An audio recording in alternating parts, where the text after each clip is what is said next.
Welcome back to Claire's Pilates. Today we're going to be looking at another short workout that you can do while you're taking a break from the current class or maybe between classes to keep yourself moving. As it's springtime, we're going to be using exercises that help you to connect a little bit more to the ground and to the strong centre in your body. Before we begin, these exercises are designed to be used by people that practice Pilates regularly, and if you're unsure, please find a nearby teacher to help you out.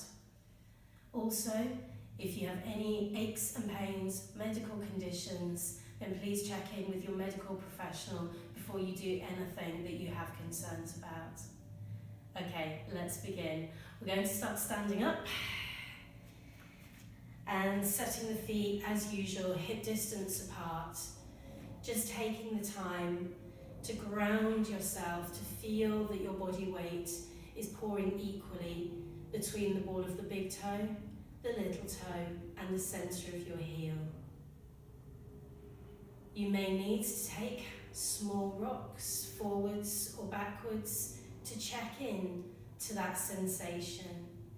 Once you find yourself equally balanced through the soles of the feet, then we're going to try and push the soles of the feet into the ground or push the ground away with the feet.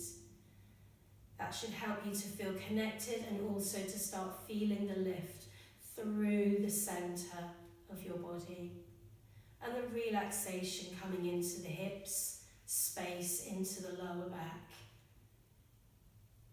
Once you can feel that, start to take a few easy breaths fully into the lungs, relaxing any tension that you might be holding in the chest, in the heart area, or in the shoulders, or the neck and jaw. Allow the face to soften. And now begin to connect your attention into the distance between your pubic bone and your belly button. Feeling those two things connecting closely as we begin thinking about your squats. Let's take the breath all the way out to prepare. As you inhale, let yourself sit into the squat, and as you exhale, push the floor away with the soles of the feet to stand. Inhaling to sit and exhaling to stand. Keeping the distance between the pubic bone and the belly button constant throughout, and importantly, equally bending the hip, knee and ankle joints. Let's add in your rib cage closure. Breathing in as you sit, breathe out, push the feet as you stand. And we can mirror that with the palms of the hands, pressing the palms through the air as we stand tall. Breathing in and breathing out. A lovely long reach through the armpits, the waistline, the ears and the fingers. And let this one be the last one. As we come to standing, thinking about your roll downs, we can take the breath in to the back of the lungs, and as we breathe out, letting the chin roll towards the chest, and then pouring through that roll down. Breath in at the bottom and breath out to lift the belly button, to pour the bones back one over the other. Inhaling, and as we exhale, rolling through the vertebra. Breathing in at the bottom and exhaling to roll up. As usual, thinking of the back of the body lengthening as the front of the body softens and shortens. And through that length, feeling each bone of the spine lift to naturally soften over, moving sequentially through each vertebra, both on the way down and as you lift the belly button to stand. And throughout this, feeling the connection with the soles of the feet into the ground. At the bottom, feeling the balls of the toes press into the floor as the belly button lifts. And as you find standing, feeling the weight equally in the soles of the feet. As you roll down, that weight will naturally come more into the toes, the balls of the toes, less in the heels. And as you push and roll up, the weight will naturally return into the sole of the foot equally. So the next time that we roll down, we're going to let it stay there and come all the way down into a little crouch, bending the knees, lifting the heels, sitting the bottom onto the heels, and coming out into your rest position. Today, however, I'd like to keep the toes tucked under in your rest position and let the sit bones and the tail feel like they're falling into the heels and between the heels. The arms can reach out as far as you feel comfortable. And if you need cushions or support under your forehead, if there is any discomfort in the shoulders, then do feel free to use your cushions. Breathing into the sit bones and breathing out to relax. Breathing into the bottom and breathing out to relax. Breathing in now to the soles of the feet and breathing out to relax. Feeling how those feet feel as you inhale and exhale. The next time you breathe out, then you can release the toes, roll yourself up to sitting, and we'll swivel the legs around in front of you so that you're in your long frog. Remember, have the feet far enough away from you that you're able to sit on your sitting bones and upright through the pelvis. Let's begin by taking your waist twist and your side reach. Fingertips are resting on the floor either side of the body, and we'll start with your side reach. Let the right arm float all the way up and reaching through the ceiling with the skull, the ear, the armpit, and then let it settle back. We'll change sides. And as you reach over, keep both sit bones feeling grounded into the mat underneath you or the floor underneath you. Let the arms reach sideways. We'll turn head, neck, ribs around to the right. And coming back to centre before we move around to the left. And centre. Let's do that again. Let the arm float up as we move into the side reach. Softening the underneath elbow towards the ground. And change sides.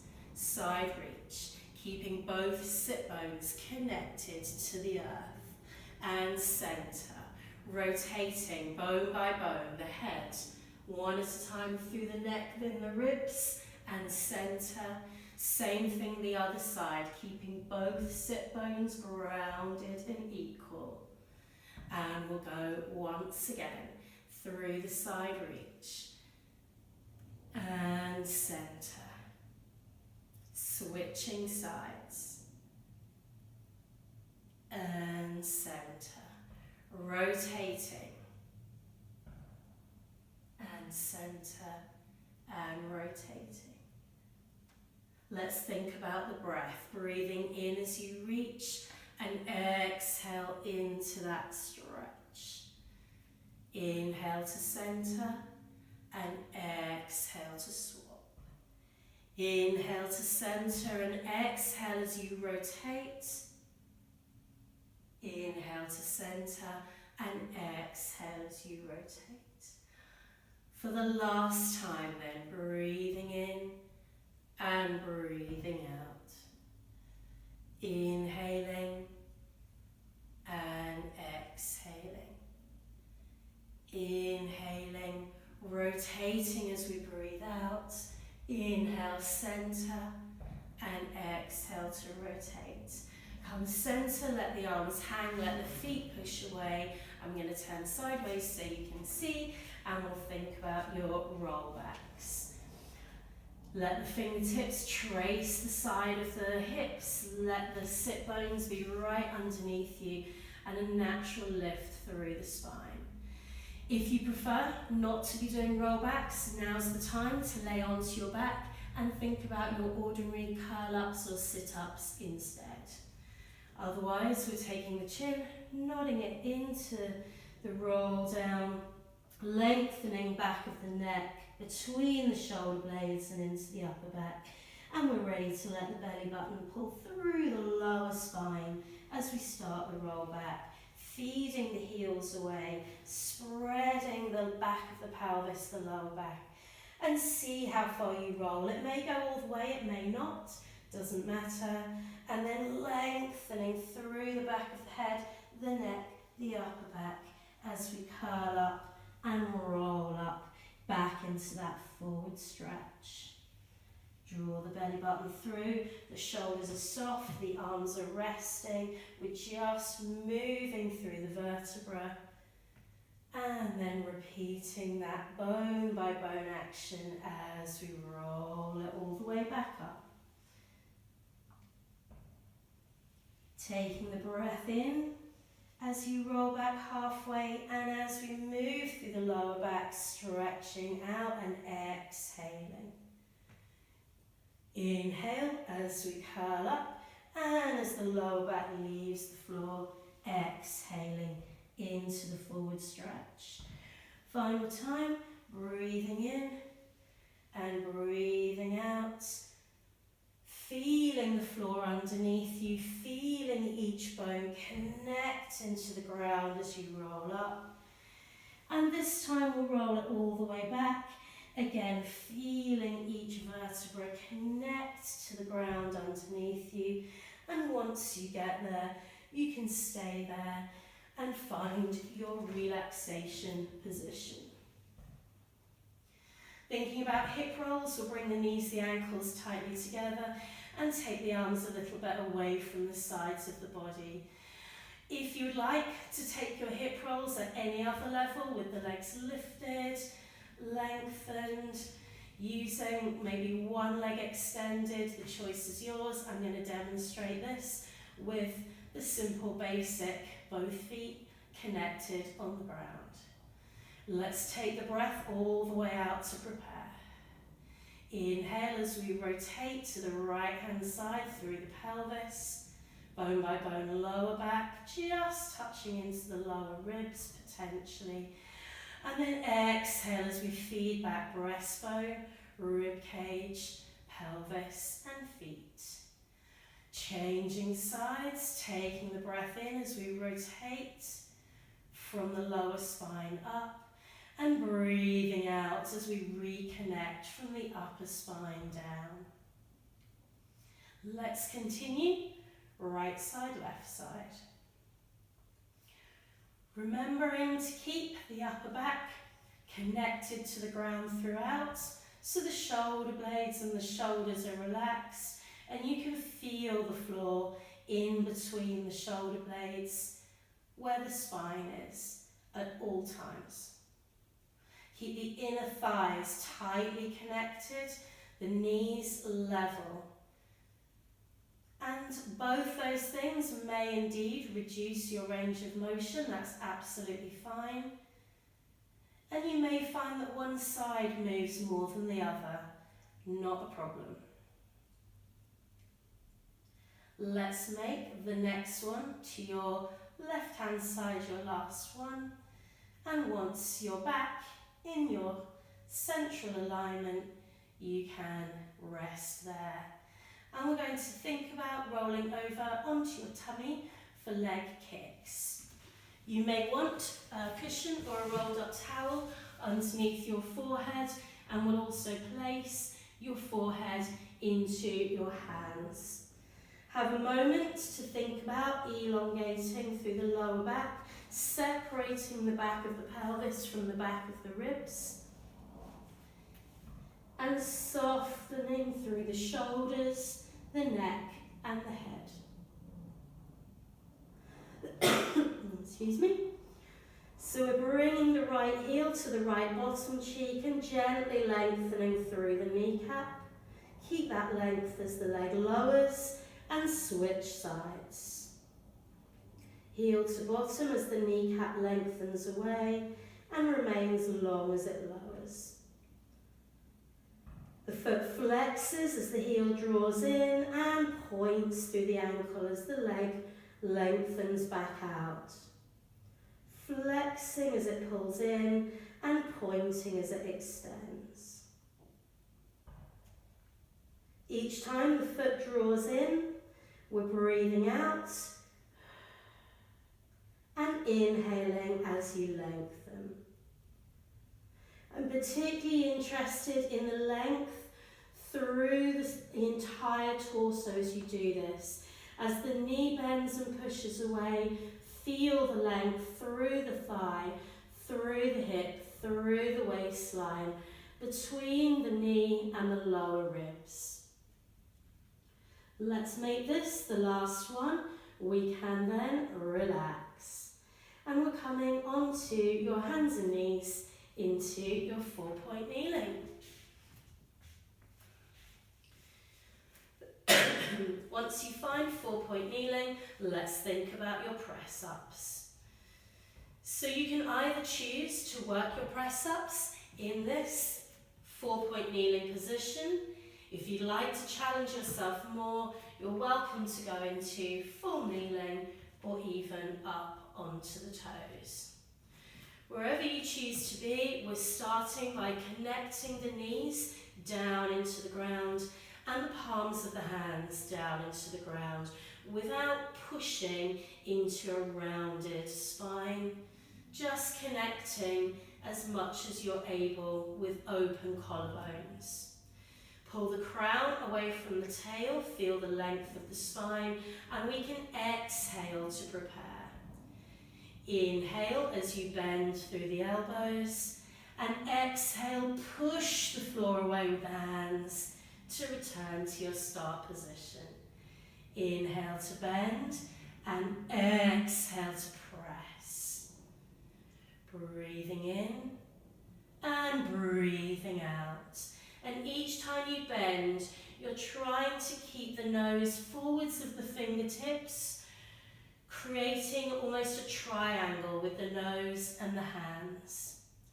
Remember to keep the back of the neck long so the chin isn't poking out and you're only going as low as you can manage to maintain that. If that means the movement is smaller, that's fine. Next one, we'll make it the last one, and then we can relax and think about your leg pull. Through the leg pull, you'll need to make sure there's space on the mat, if you're using one, behind you, for the legs to extend. We're taking the breath in to prepare, and as we breathe out, sliding the legs out into your full press-up position. Stay here. We inhale to rock forwards into the hands and exhale, push the heels back to the floor. Inhale, connect to the hands and exhale, push the heels back to the floor. Third and final time, breathing in forwards, breathing out back, and then we'll breathe in as we bring the knees underneath you and send the legs out as you exhale once again. If 3 rocks or 3 breaths is too much, do less. And then when you are ready, you can bring the knees back into your 4-point kneeling. So let's continue to move through this in your own time. Think about still lengthening the tail to the heels, the back of the skull away in the opposite direction. And making sure throughout the movement and the preparation, the legs sliding out and in, the spine is really long. And you may need to consciously draw the abdomen in and under the rib cage. Complete the one you're on, and then when you're back in your 4-point kneeling, you can stay there, and we'll start to think about rolling up to standing. So either easing yourself onto your feet Or one more time, extending the legs away into your leg pull. Letting the head drop, the tail lift to walk the hands into the feet. Letting the head drop, look between the knees. Lift through the belly button, connect the balls of the toes down into the ground as you roll up bone by bone. And once you get there, you can bring your feet tightly together. Let me move so you can see. We're going to think about taking some balance and leg work. So with the feet tight together, once again, you can press the soles of the feet into the ground. Pushing the floor away, more with the left leg, you can peel the right leg, either onto the ball of the toe or fully lift it away. Whatever you can manage with a stable pelvis from side to side and in neutral pubic bone to belly button. Let's take your standing oyster. We rotate the lifted thigh so the knee opens naturally and then lose that rotation. Let's think about turning the thigh bone around rather than opening the knee. Slightly more complicated, but you'll find it easier to stabilize the pelvis and move only through the thigh bone. Breathing out as it opens, breathing in as it closes. Let's take the last one and then think about your one leg squat. Breathing in as you sit down and breathing out to push the floor away. And again, if you find this tricky, you can have the tippy toes or the ball of the lifted leg just touching the ground to give you some extra stability, or you can hold on to something if you need to. Keep bending equally, ankles, knees, hips, so you're folding the joints like a concertina and opening them out, and connect pubic bone to belly button. Let's bring both feet back tightly together. Push the floor away so much now that you rise. Reconnect your inner thighs and the ground. Let the heels lower with lift, and we'll press the floor away now through the other leg so that you can peel the left foot away. Check into neutral pelvis, and we can take the standing oyster, rotating the thigh or opening the knee and returning it back again. Checking as that knee opens that both of the hip bones, the headlights, are looking straight forwards. And if that means the movement is small or smaller, doesn't matter. Let the next one be the last one, and then thinking about your squats. Breathing in as you sit, breathe out and push the floor away. And of course, if you'd like to add anything to this, if you're familiar with this exercise and you feel confident, you can add in arms, you can add in dumb waiters, you can add in swimming arms, rib cage closure. The options are all there.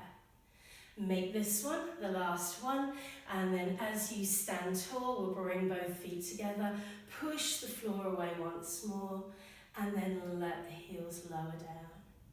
We'll take the feet hip distance apart, heels, toes, and we'll bring one leg in front of the other for your lunge. Let me turn sideways so you can see. The legs lifted on the back heel, most importantly pubic bone level with belly button. So the pelvis is neutral, and again check side to side that the wings, the top of the pelvis, are level with each other. We're then bending the knees at the same time to create, we're looking for two roughly 90-degree angles, and then standing up. Now, if you're not going all the way down, it does not matter, but you won't have those 90 degrees, but it gives you an idea of how far apart your feet should aim to be.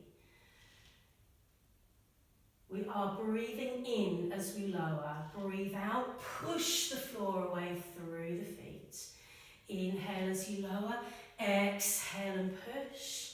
Let's make this the last one. And then we can bring back foot to front foot and switch sides. Breathing in as we bend and breathing out as you push. in to bend and connect to the floor as you push. And again, as we did with the squats, you can always add in some dumbwaiter arms if you're feeling confident. Maybe some arm floats or some arm circles. Let this next one be your last one, and then we'll bring both feet together, hip distance apart, and once again connect to your feet to the ground. Breathe in as you roll the shoulders up to the ears, and exhale as they come back down and around. Once more, breathing in and breathing out. And for the last time, breathe in, breathe out, let the shoulders settle, feel the tail dropping between the feet, feel the back of the skull lifted to the ceiling, feel the space in between. And for today, that's enough. Thank you for coming and practicing with me, and I hope to see you again really soon. Take care.